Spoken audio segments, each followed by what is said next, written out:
You are listening to the New American Media.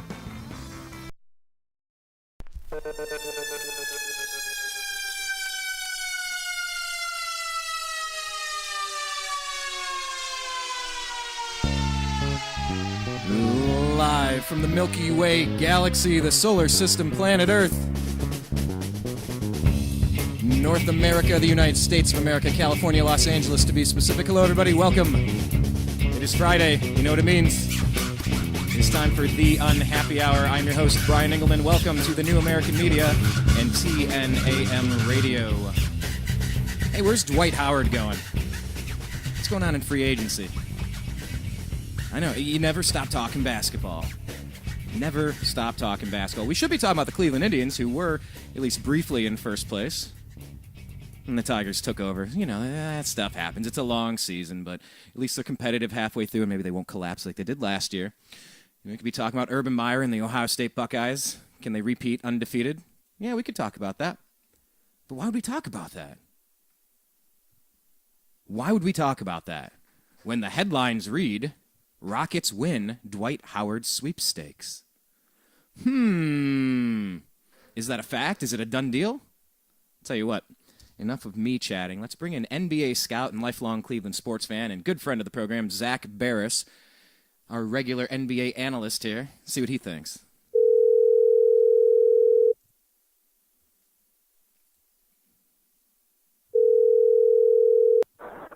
Hello. Welcome to the program, Zak. You're live on the air. How you doing, sir? I'm great. How about yourself? Living the dream, of course. I wanted... By the way, how was your 4th of July? It was great. Went down to Dana Point for the day and hung out with some friends, so it was a good time. Nice. Well, glad to hear that. Is Dwight Howard having a great 4th of July week? Has he decided on the Houston Rockets? That's what the reports are coming in at. Is that a done deal, do you think? I mean, it sounds like it. I mean, who knows? What if he goes and shocks the world tomorrow and goes back to the Lakers? But I doubt it. It was nothing made me happier than listening to ESPN 710 with Mason in Ireland this afternoon after Dwight made the decision and hearing all these angry callers calling in. It's really funny that it's just reminiscent of Cleveland, except these fans are just as uneducated as the Cleveland fans are, and it's just funny to listen to. Well, give me a highlight or two. What were some of the stupider comments you heard? Where are they totally off base? It's just funny, we'll win 50 games with Pau Gasol and Kobe Bryant next year. Like it's just funny when these guys call in, and they know nothing about the sport. It's comical listening to the LA fans because a year ago these guys would call in. They're like, "Look, how about we trade Ron Artest and 2 first-round picks? We get Kyrie Irving," and I'm like, "Oh my god." I'm like, yeah, that'll happen. It's just funny listening to it. It always is. I've had this day where all season I kept thinking to myself, I go, there's no way Dwight stays in L.A., but at the same time I always had in my head, I said, there's no way he leaves L.A. either. It's just hard to see a player leaving the Lakers, and he goes and does it, and he's the first superstar really to ever, Shaq left in a trade because Kobe demanded him to be traded. Even Kobe Bryant didn't leave when he was upset with the organization. He could have gone to the Suns. He could have gone to the Clippers. He never did it. And, this is the most, I know the writing was on the wall all season long, but it's still shocking that he's actually leaving, like when you think about it. Well, I mean, they rented him for a year. They had no assurances that he was going to stick around and be a franchise cornerstone. They knew that. And just think about it. The big trade last year, they landed Iguodala in Denver. Iguodala is now in Golden State. Yeah, I want to talk about that in a second, yeah. On a $40 or $48 million year. Bynum won't be returning to Philly, and Dwight's no longer in L.A. If you would have said that after last year, that would be what happened, I would be shocked. And yet here we are. That's what I was saying. I led into the program that we never stop talking NBA here. I should be talking about Urban Meyer and the Buckeyes. Can they go undefeated again? I should be talking about the Cleveland Indians in a neck-and-neck battle for top of the Central Division. But here we are still talking NBA, Zak. This stuff literally never stops. Exactly. So talk about if this goes through, this breaking story where Dwight Howard has reportedly, his people have told every team but the Houston Rockets that they're out of the running. Let's just assume for a second that he does go play down in Houston. How is he going to match up with the rest of the team down there? And who do you see being moved as a result. Well, it'll be interesting to see what they do because I've been hearing now that, Chris Broussard and NBA Legion's reporting that, they're working on a deal, a sign and trade for Josh Smith. You wonder how that's going to work out, and how they're going to be able to do that one, get rid of Ashik's contract. Are they going to move Jeremy Lin? So the only three guaranteed pieces you have in Houston next year right now are Dwight Howard, Chandler Parsons, and James Harden. That's it. So we don't know what the rest of the roster is going to be made up of. We have no clue, so I can't even sit there and speculate. Right. Because, I talk about it now, and in an hour, Jeremy Lin could be playing for another team. So there's no reason to even speculate on the Rockets lineup right now because I can tell you this isn't going to be their starting five. Ashik's not going to be on the team most likely. I have a feeling Jeremy Lin could be traded. Somehow they're going to wind up with Jose Calderon as a starting point guard. There's a lot of different scenarios coming in here, and I think that's what's going to happen. I think this roster is going to get, it's going to look even more different than it does right now. So you got James Harden. We know he's going to be there. You got Dwight, assuming that he actually does go there. And Chandler Parsons. And Chandler Parsons. So just with the core that they have and what you see happening, has this instantly turned Houston into more than just a very good playoff team, into a legitimate threat, perhaps? It turns into a contender. Do I think they can beat Miami right now? Probably not. But could they make it out of the West?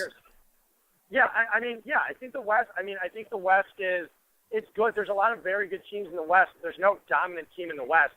There are no Miami Heats in the West. Other than maybe the Spurs. And a healthy OKC team is still going to be damn good. A healthy Spurs team that just added Marco Bellinelli today. Yeah, and I want to talk about that. They're going to be good too. He's a huge pickup. He's a defensive stud in Tom Thibodeau's system in Chicago. He's a perfect fit in San Antonio, especially with an aging Ginobili. Bellinelli's in his mid to late 20s, so he's a perfect pickup there. There's still other teams. Golden State can't be marked down either. They picked up Iguodala today, who's a very versatile player, and they just shed, a couple really bad contracts. And Beatrice and Richard Jefferson. Terrible contracts. And they really didn't give up anything. They gave up Brandon Rush in the process. But, I'm surprised Dwight didn't look at Golden State any further, too. But that was the dark horse, though. You got to. Nobody was saying Golden State, and then they came on like gangbusters, really last minute there, and they're making a strong push. He was considering it for a second. The thing is, if you put Dwight with David Lee, Andre Iguodala, Klay Thompson, Stephen Curry, and Harrison Barnes would need to be worked out in a trade somewhere. Figure out a bogus contract. That's a hell of a lineup right there. It really is. You're looking at a team that won somewhere around 50 games last year, the Warriors did. And you're looking at a team this year by adding Dwight and Iguodala to the mix. You're looking at a team that's going to win in the 60s. Guaranteed. So, and plus Golden State's a bigger market, than Houston. Right. But not by much. Houston's one of the largest cities in the country. But, it's just surprising that, I don't know how hard of a look he gave Golden State. But anyways, Golden State doesn't come out of this losers. They shed some really bad contracts. Even though they're expiring deals, Iguodala's a great pickup for that franchise. Because he can carry the ball up the court. He's great defensively. He's a perfect fit. And it's not like they really gave up anything to go and have to sign him. They still have less contracts on the books, less salary on the books than they did a year ago. By adding Iguodala and getting rid of the useless Beatrice and Richard Jefferson, who didn't play at all either. Right. Let's just go down the list a little bit. What do you think about Matt Barnes, Clippers, 3-year extension? It's a good move. He was solid for them last year. It's a good move. It's nothing special. He's going to come off the bench, be your typical bench player, and it's a good move though. Okay. What about Tyreke Evans going over to the Pelicans? Evans, I don't know if I would have thrown that kind of money at him, but now you have to they're going to explore trading Eric Gordon, but is Eric Gordon tradable? Well, is he? What do you think? I don't know. Well, Phoenix tried to sign him a year ago, but the guy can't play more than 20 games a year. It seems like I don't know if he's ever played the season more than 50 games in a season. I don't know. Which is a problem. I wouldn't want to acquire a guy who's so highly injury prone without some clause in his contract. But like I said, he's going to be a tough contract to get off the books. But Evans makes the Hornets a lot better than they were a year ago. Also, they added Drew Holiday. I think they're going to be one of those exciting NBA League Pass teams this year. I said they were going to be an exciting League Pass team last year, but especially this year they will be. They have a lot of young talent now. With Anthony Davis, you want to see how he matures. I think the Evans deal, I'm just surprised he got that much, and I'm not surprised Sacramento let him go. Finally, this is your chance. Let McLemore shine. I'm just surprised they took Iguodala's offer off the table as quick as they did, the $40 or $56 million offer for him. We're talking with NBA scout Zak Baris. Make sure you follow him on Twitter. You can do so by going to Z Baris. That's ZBARIS. We talked about Bellinelli on the Spurs. And Manu, he just re-signed over there too, right? Didn't he just do a 2-year? Yeah. So I believe I'm not sure what Manu's deal is exactly, but Manu faded a lot last year, but That's why it's nice to have Bellinelli there as a stopgap. Marco proved look what he did for Chicago in the playoffs. He was excellent. He was fantastic in the playoffs last year for the Bulls, and it's a big loss for Chicago. It really, really is. It's going to be a tough loss, especially losing him and Nate Robinson free agency, because Nate's not going to come back on a 1-year minimum deal. Some team is going to pay Nate Robinson. It just depends who. Well, okay, so we don't know where Nate's going to. What else is on the radar then? This is where. Oh, by the way, I don't know if I've talked with you since the Boston Celtics hired Brad Stevens. What do you think about that? No. It's an interesting move. I'm surprised Stevens, this is a guy who turned down every single college job offer, the prominent one, turned down every single thing he had, stay at Butler. And, I thought he would never leave the program. And, suddenly it's just this comes out. I got a text the other day. Someone just texted me. He goes, I was sitting in the car. And he goes, Brad Stevens. I was like, Brad Stevens to what? And then he's like, Brad Stevens to the Celtics. I was like, are you kidding me? I was like, I think it's a good move, especially as a young coach for a young team. But I think you got to get Rondo out of there. For certain. I think Stevens is a good coach. It just depends. I think he's one of those guys that will fit at the NBA level. He's a very bright guy. He did a lot with not a ton of talent at Butler in some years. He brought them, he got them really far. They were so close to a national title. And, 2 years in a row. So it'll be interesting to see what happens. In Boston. But Boston is lacking, in the traditional sense, veteran presence other than Rondo next year. You have Jeff Green, Jared Solinger, Brandon Bass, and Rondo still on the roster. But I expect Rondo, I don't expect him to be traded now. I expect once the season starts or once he proves he can play, to increase his value. Because right now his value is going to be the low. He's coming off of a year where, now you're finding out he fought with Doc Rivers. He's coming off of a torn ACL. His value is not exactly at an all-time high. That's true, but okay. So let's think about it though. What are some of the teams that jump to your mind that could really use a player like Rondo? There's a lot of teams that pop up. The Cavs wouldn't. That's where I instantly think of. You automatically the Cavs and the Bulls don't need him. You look at a team like the Pacers; they could use him, but do the Pacers have the ammo to get Rondo? I don't think so. Danny Granger's not going to get it done. Because you need to shut the cap room too to get it done. So obviously Granger would have to be included, and then the Pacers. It's not like they're, Boston's going to want someone like Roy Hibbert back, or they're going to want, they're going to want a Paul George type player. It's not. I just can't see that one happening. Danny Ainge is going to want young talent in return for Rondo. He's not going to just take an expiring deal on Danny Granger. So there's another team right there at top. Obviously I'm sure the Knicks would be interested, but the problem is they don't have the talent to give up. A deal centered around Raymond Felton's not going to get it done.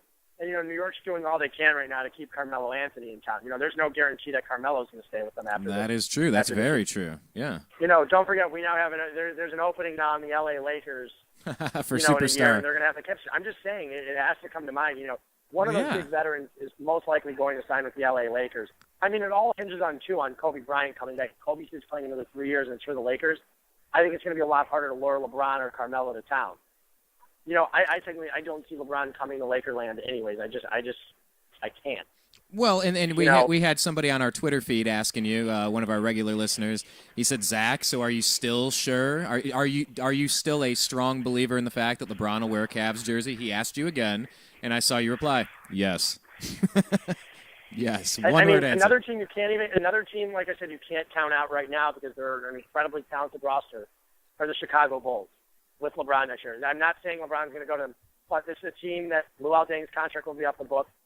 Boozer will most likely be gone. I'm not saying he will be, but I'm just saying most likely. Well, Zach, that Carlos Boozer and LeBron James are like oil and water. They can never really stay on the same team together. Yeah, I mean, but when you have a roster of Noah, Gibson, LeBron, Butler, and Rose, I mean, you're looking at an incredibly talented roster right there. It's something he's going to consider next year in free agency. I think one of the reasons why I think he goes to Cleveland is because I just can't see him playing on three separate teams. It's not just, when did you ever see the mega star play on three separate teams in his career? It was Hakeem Olajuwon played the Rockets his entire career, and then he played one or two seasons with the Raptors, one season with the Raptors. You never see these superstars play more than one or two teams, ever. Kareem Abdul-Jabbar was with two teams.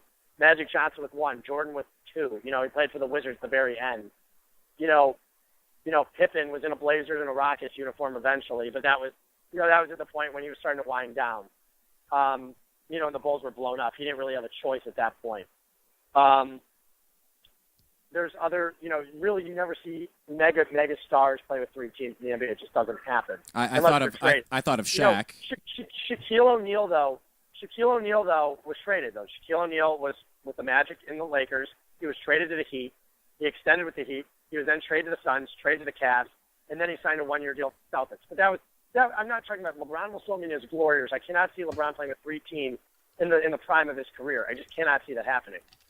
And Dwight Howard's done it three teams in 3 years now. But like I said, though, I honestly see that LeBron, like I said, there's a slight chance he'll re-sign in Miami, but I think the most likely scenario is that he goes to the Cavaliers. Just everything, is what the Cavs are doing right now. They're basically still neglecting the three. Don't forget they just signed Earl Clark to a 2-year deal with a team option for a second year. They just drafted a 4 in Anthony Bennett long term. Yeah, he can play the 3 at some points when he has to, but Bennett can also, Bennett's naturally a 4. Thompson can play the 4 or the 5. The Cavaliers don't have a natural 3 on the roster. And, maybe it's an inkling, I don't know, but they've neglected the 3 for a while, and it has to be for some kind of reason. Well, now that we have like a week and a half of distance, does that Anthony Bennett draft pick, does that seem any different to you than it did a week and a half ago with a little perspective now? I'm starting to not understand what the Cavs are doing here in free agency because I'm looking at it and I go, okay, you now have a log jam. You've got Varejao, who's a combo 4-5. Tristan Thompson, the combo 4-5. Earl Clark's a 3 and a 4. He's a tweener. And Bennett's a tweener too. He's also a 3-4. The Cavaliers don't have a natural 3 on the roster, and they're loaded at the 4. Which something I was talking with someone today, just a friend. A friend. He's not a coworker of mine, but he works for a separate team. And we were talking today, and I said, "Is this where the Cavaliers go out and do they attempt to trade Tristan Thompson from here? What does the Earl Clark signing do for the Cavs? I just, they have a lot of depth at the 4 now. They plan on playing Tristan Moore in a smaller lineup at the 5. This is where the question arises. What do you do with Tristan Thompson now? Or does Bennett come off the bench, play limited minutes, and Earl Clark starts at the 3? I don't know. I mean, it's Mike Brown. Mike Brown with his second go-around at the Cavs. I don't know. I mean, he's the defensive guy. We'll see what happens with it. That's one of the big knocks on Anthony Bennett is that he doesn't play defense, right? Yeah. Well, I mean, Bennett can work on defense. It's an offensive. His offensive game is pretty skilled and it's developed. I think that's why the Cavaliers took him. They need someone who can be another offensive threat with Kyrie Irving, and if Deion Waiters, if he improves his stock this season too, then you've got a triple threat offensively, and that's what the Cavaliers are looking for. And the Cavaliers will be willing to spend on a max deal next year. Mark my words on that one. They've been very careful. I still wouldn't be surprised if they wind up with Andrew Bynum in this free agency. And if they do, I just don't know what kind of deal it will be. I still think. I think is where the Bynum stuff will start to fall into place now in the next 2 to 3 days once Dwight signs a deal with Houston. Now you'll see the market for Bynum heating up. Where do you think he's going to land? I have no clue. I have no clue. I do think Cleveland's one of the destinations where he can wind up. I definitely think it's one of the destinations. Don't even count out the Lakers. I'm not saying they will sign him, but that's always one of them, where they could wind up back with Bynum or something, if they choose they want to contend next year. It's always a possibility they wind up back with Bynum. There's other teams with cap room. The Jazz suddenly have no cap room. Phoenix doesn't need a center. Dallas could wind up signing Andrew Bynum. I think Dallas is one of the, it has to be one of the front runners to go out and try to sign Bynum. It's just going to be interesting to see what happens now. Now that Dwight's actually leaving the Lakers. I mean, I'm still, like I said, I've been saying the last couple of weeks I think he's going to Houston. But still, until it was on paper, it was still hard to see. You know, like you had ESPN guys like Chris Palmer going, he's still going to be with the Lakers. No one leaves the Lakers. You know, as much as it's everyone like the thought he mafia. would leave the Lakers, you know, at the same time, though, you're just like, you know, I was expecting, I had that thought in the back of my mind that always said he was going back to the Lakers, but I never publicly said it. You know, I said it would never surprise me if he goes back to the Lakers. I completely understand where he's coming from if he does. You know, so, but, you know, he made his decision, you know, and, you know, hopefully things work out the best for him. But, you know, I don't know if it's the best one. You know, I think it's a better situation than the Lakers, Houston is. But I think, you know, I think Golden State would have been his best fit looking back on it. You know, just that core up there in the Bay would have been amazing. Oh, absolutely. I mean, just to see Steph Curry playing with, could you imagine the pick and rolls going there? Let me get back to this real quick. The sign and trade rumor going on with the Rockets sending Lynn and Ashik over to Atlanta for Josh Smith. Atlanta, I don't even know if Atlanta would take on that deal. You know, I mean, it doesn't mean they necessarily will. I mean, what does Atlanta have to gain by that? You know, the problem is they're gaining Lynn and they're gaining, you know, and they're getting Ashik. They're not going to get much. It's not going to make them a much better team. You know, I tend to think there could be a third team involved, and Horford could be moved. That's my guess. Well, you know, that's the fun part of this. I wanted to ask you, because we talked about the NBA draft the past couple of weeks, obviously, because your whole season culminated in that's your one shining moment. That's your Super Bowl, if you will. But how involved are the NBA scouts in the free agency stuff? Because you're primarily watching the college kids. I mean, you know, it's not that we're just watching college kids. I mean, don't forget, we write these reports. They stay on file with our team, and they're looked upon when we go, you know, everything, the character evaluations, everything is looked upon when you go to sign that player in free agency. They're still going to look back on those reports. Those reports are also updated by advanced scouts, too. So they're constantly working on the reports. It's not just going away. And it's not like my job is just at the college level. I do NBA stuff, too. There's just last year was strictly at the college level. You know, I did a very, very small amount of NBA work last year because it was all college work. This year, I will be doing much more work at the NBA level. It's just a transition period. But, you know, I still, you know, like I said, when these players hit free agency, their reports are relied on heavily. You know, because every player, there's some kind of concerns. You have to look at their maturity levels, you know, and it's still something that comes along in the next contract. You know, it's something that, you know, you're going to look at DeMarcus Cousins, too, where although you've seen him play in the NBA, you still want to go looking back and, you know, you want to look at every problem he's had or every issue that's, you know, arisen in the last couple of years. So, I mean, you just have to take a look at all that kind of stuff. Well, yeah, absolutely. Would Aaron Hernandez make a pretty good center in the NBA? Yeah, I mean, obviously, you got to look at the past of people. Are they always involved in problems? Are they implicated in stuff? Are they always battling their coaches? You know, you gotta look at that stuff. Whether it's Rajon Rondo, you know, people coming in the league. That's part of the reason why Nerlens Noel fell so far. You know, reportedly some character concerns. Yeah, you got to get the right fit for the right player, or for the right team, rather. You know, there's a lot of players that just are not going to fit in on the Spurs, but certain franchises will gladly accept some weirdos as long as they can ball. You know, but it's important in the locker room. You know, so I mean, yeah, those reports are obviously going to come in handy. But you know, I'm just kind of curious at this point, like your role as far as free agency with the team you work for, is it more just along the lines of, are you actively engaged in this process, or it's just kind of like your reports speak for themselves? It's not that I'm actively engaged in it right now. You know, I hear reports and, you know, I give my thoughts on it, you know. But do I think my thoughts will wind up being taken into account when our team goes to sign a free agent? Most likely not. I mean, it's not, you know, I'm not the general manager. I'm not the director of player personnel. I'm not even the assistant GM. Not yet. You know, I'm a scout. So, you know, and like I said, I do scouting at the college level. So, no. You know, I'm really, you know, my opinion really isn't taken into account yet. It will be next year when I'm there. You know, I mean, like I said, I sit at meetings every Tuesday, you know, when I go back east, and, you know, everything's discussed.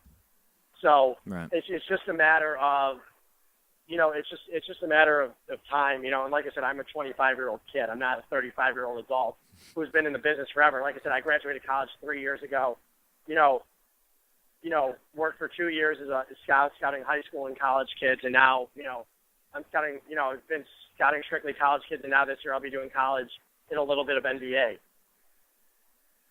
Yeah, because that's part of the process. I know some people were really got some good feedback from the last program we did, kind of getting the behind-the-scenes information of what it's like to be in the war room and just the experience. And that's what I was thinking now about free agency. Like, so what do you do during free agency time?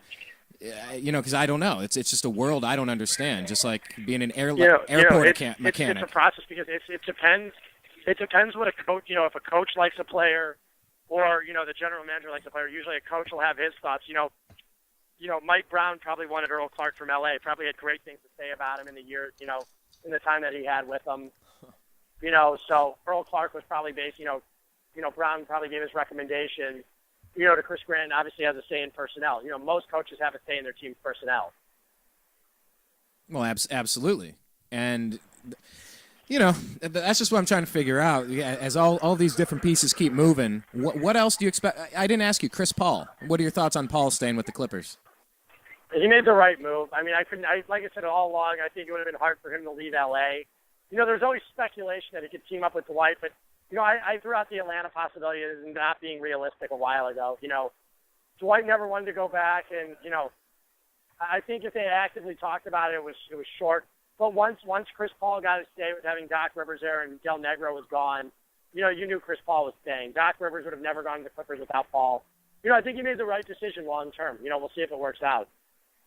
Yeah, I mean, I don't know if it'll ever equate to a championship. They're going to be a good team. They'll probably win around 60 games this year.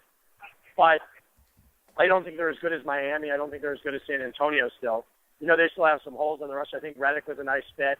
Getting rid of Caron Butler's deal was nice. The Clippers they're going to be a good team this year. They're going to be a top 5, 6 team in the West. There's just some really good teams in the West. No dominant team, though, but there's some really good teams in the West. Well, Zach, I'll tell you what. We'll let you get running here so you can enjoy the rest of your weekend. But real quick, are any other moves that you're expecting to come down the pike? Do you have any predictions? Any rumblings you're hearing? I look for the Hawks to probably move. They're going to attempt to move Al Horford, is my guess. I'm not saying he will be moved, but it's going to definitely be explored. It's a move that has to be explored now, especially with the team that lost. That's lost Joe Johnson a year. You're going to lose Josh Smith. Might as well blow the whole thing up now, take it for a year, increase your value, try to get, that superstar player, and then be active players in free agency next year. Well, and they say next year is going to be a really fantastic draft, unlike this year. That people are really chomping at the bit, and I guess you're going to be chomping at the bit, too, for 2014's draft. Yeah, but, I don't expect my team to be picking in the top 5 picks, so it's not, it's really top-heavy next year. But you never know. There's always signing trades, so you have to scout everyone, But it's at the point, too, where you're looking at it, you like I said, is you have Julius Randle, you've got Aaron Gordon, you've got a lot of talent in there, Andrew Wiggins, Jabari Parker, you've got the Harrison twins, Glenn Robinson, Mitch McGary. Even a guy like LaQuinton Ross will probably be there around 15 to 20, who in this year, may have, I don't know if he would have been a lottery pick this year, but I expect him to have a huge role next year in Ohio State's offense. It'll be interesting to see what happens. You could see a guy like Brandon Ashley from Arizona, Caleb Tarsuski. There's a lot of guys this year that stayed back, just because they had bad freshman years. But, if they mature like they should, it's going to be a huge draft next year. Like even for teams drafting in the teens and the 20s, we'll be able to get really valuable players. Like I said earlier, this is the one where the NBA superstar, is like, you have some of the older ones are starting to decline and fall off.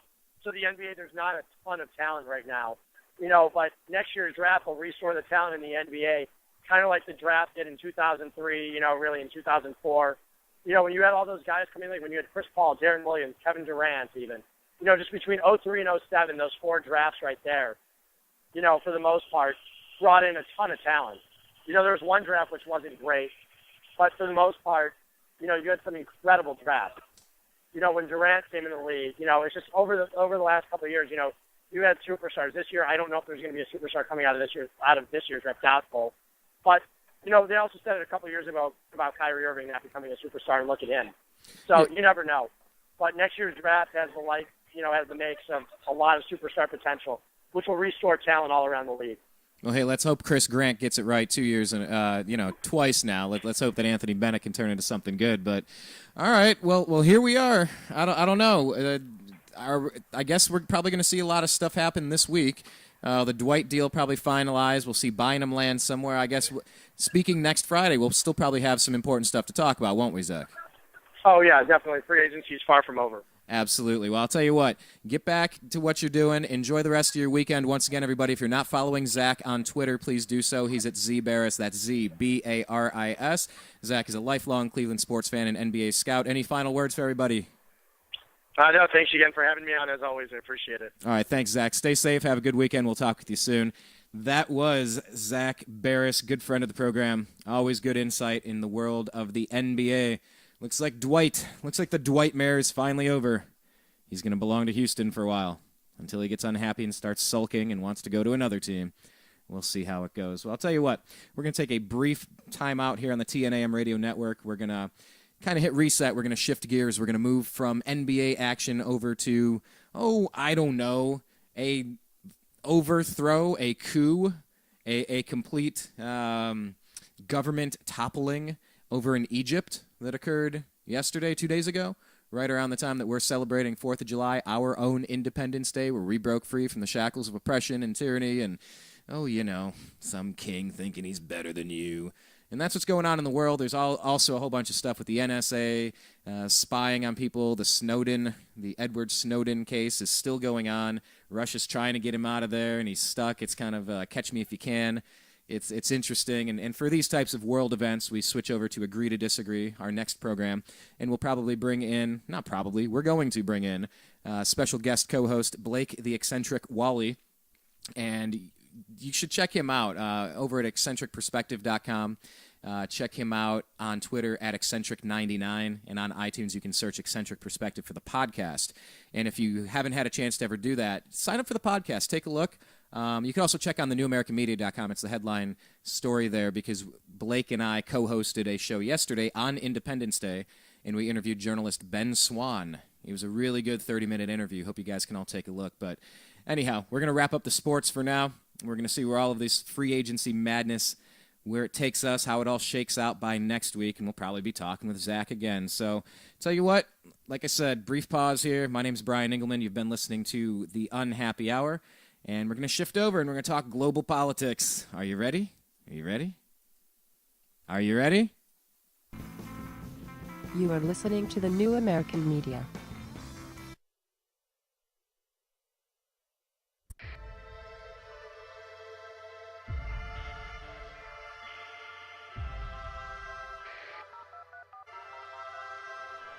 Welcome back, netizens, to this newest edition in Juice Media series of rap news journalism with me, Robert Foster. This evening we're actively delving in depth to facts which affect all of us who dwell on this internet, and we've got to give a special welcome to all the ladies and agents from the NSA, AC, or MI5. Glad you're listening in, because today's show is all about surveillance and how it's spreading from the streets into our modems. As we speak, laws are being tacitly written in to implement ways of controlling the expanse of this internet to keep us safe, we're told. But from whom? And will this place ever be the same if these plans go through? To find out, we connect with our first guest to comment on the matter. We're live at the Panopticon with General Baxter. General, son, good to have you back again with us. Explain why the state is spying on us. My fellow Oceanians, as you know, we've always been at war with Eurasia. Or is it East Asia? Either way, it's war and we need division to wage it. But now the proles are connecting online, bypassing these illusory divisions of race, religion, and nationality. Sounds grand to me. It's a catastrophe. Centuries of hard work are being undone, profits are vanishing, and it's due to the internet. It's empowering humanity. We need to get this snafu under control rapidly. How? Behold the latest weapon in the war of terror. Our greatest invention since 9/11. Guaranteed to keep us free and safe forever. I give you the surveillance state, ladies and generals. Our secret wires log your key style. Monitor every single number on your speed dial. Rewind straight to your position with facial recognition and pinpoint you within 0.03 of a mile. We've put eyes everywhere without consulting you, keeping you safe whether or not you want us to. Soon there'll be no freedoms left for threatening. Then we'll have won the war. Take that, terrorism. Brilliant. Thank you, General. We now interview our resident guru, Terrence Moonseed, for a different view. Greetings. How does this situation look? I have one word for you, Robert. Double plus on good. The world populace of 7.4 billion are all headed in the direction of Orwellian totalitarian oblivion. My voice is hoarse, yelling about stellar winds, cold chilling them and trap wire weaving through the world wide web we all dwelling in. Face it, the all-seeing eyes in all of our Facebooks like a virus, and in these iPhones with Siri, or should I say Iris. Next in line is RFID devices and mind chips triggered by chemtrails the plague spray the sky with. This time it's too far. Check out the base they're building in Utah, where they'll be storing all your data for over a century. It's FUBAR. And under the outback is an entire tunnel of wires, an echelon base called Pine Gap to hijack our mother Gaia. Hey, maybe your mother's gayer. Boo-hoo. Why didn't you just kill yourself like most of your troops do? That's it. Now you're on the cast iron list. Hang on, General. Why weren't we informed about this? Sorry we didn't tell you about our grand plan before. It was meant to be a surprise, under wraps and in store. But some spoil sports had to go and ruin it for all by blowing whistles in spite of the damn law. Bill, Benny, and Thomas Drake are trailblazers for leaking these tactics. Hey, civil liberty activists, this is all legal. Anything we do now actually is. How did- You can't question my authority thanks to this. And that shit's global, people. In Australia, it's now legal for the government to store all SMSs, searches, and emails. Australians, it's taking place under your nose. Unless you wake up, all your data are belong to ACO. Come on, everyone knows you can trust the government now. If you got nothing to hide, you got nothing to worry about. That might be the case with things that are happening now, because most people agree with most of the laws that are being handed down. But once the Illuminati reveal their agenda for you, this surveillance will enforce laws you no longer consent to. But by then it'll be too late to protest too. And anything you've ever said, typed or browsed can or will be used against you. I'm confused. So what should we do then? What should we do? Nothing. This is all an illusion. It's just a ride, a delusion, the Matrix, the Maya deceiving us. You hippies really make our job so much easier. Sorry to interrupt, but we're picking up a signal from beyond the space-time continuum. Quick, switch on the juice channeling portal. Wait, is that George Orwell? Good day to you. Wow, what do we owe this honor to? I tried to warn you noobs, but I see you are actually fools, or else you thought this was an instruction manual. Yes, so can you advise us? What would you have us do? An open and universal internet is the most effective tool you have to address the issues that afflict the world at hand. Therefore, protecting it is the most essential task that stands before your generation. I think I understand. Hush, man! You must not lose the internet. Heed this mantra. Who controls the internet controls the data.